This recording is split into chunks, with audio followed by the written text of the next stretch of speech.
Kani waa makhluuq aad u cabsi badan oo ka soo baxay dhulka hoostiisa hoose. Indho ma lahayn balse maqalkiisu wuxuu ahaa mid aan caadi ahayn.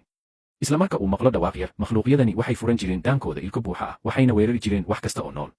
Si ay bini'aadamku u noolaadaan, waxay ku qasbanayeen inay gebi ahaanba iska ilaaliyaan samaynta wax dhawaaq ah. Koox cilmi baarayaal ah ayaa jebiyey god dhulka hoostiisa ah oo xirnaa 10,000 oo sano. Ka hor intaysan xitaa tallaabo gudaha u qaadin si ay u baaraan, makhluuqyo aan tiro lahayn ayaa hal mar ka soo buursamay bannaanka.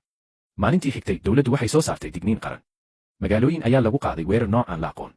Dadkii badbaaday waxaa lagu amray inay afkooda ku dhejiyaan cajalad, iyagoo isku qasbaya inay gebi ahaanba aamusiyaan. Iyagoo daawanaya digniinta degdega ah ee TV-ga, dhammaan qoyska waxay bilaabeen inay qorshe sameeyaan.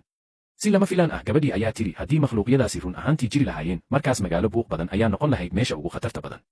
Qoyska isla markiiba way garteen inay sax tahay. Waxay si degdeg ah u diyaarsadeen alaabtooda waxayna bilaabeen inay u qaxaan baadiyaha. Laakiin kadib markay baabuur ku wadeen habeen dhan, waxay la kulmeen ciriiri taraafik oo aad u weyn waddada ka baxaysa magaalada. Gaadiid ayaa ka buuxay hortooda, idina ma ogeyn goorta ay dhaafi doonaan. Nasiib wanaag, aabaha ayaa yaqaanay waddo yar oo dhinac ah oo ka wareegi karta ciriiriga. Laakiin isla markii ay u maleeyeen in wax walba hagaagi doonaan, eeyadii ayaa si waali ah hawada ugu qaylin bilaabay. Demi! Maxaa? Isla marka aabuhu demiyey mishiinka, makhluuq ayaa si degdeg ah ugu booday dhinacooda. Laakiin qayladii eeyadu ma istaagin. Halkii waxay soo jiidatay makhluuqyo kale oo badan. Waxay si istaba joog ah ugu dhaceen baabuurka, waxayna dabooleen muraayada hore dildilaacyo aan tiro lahayn.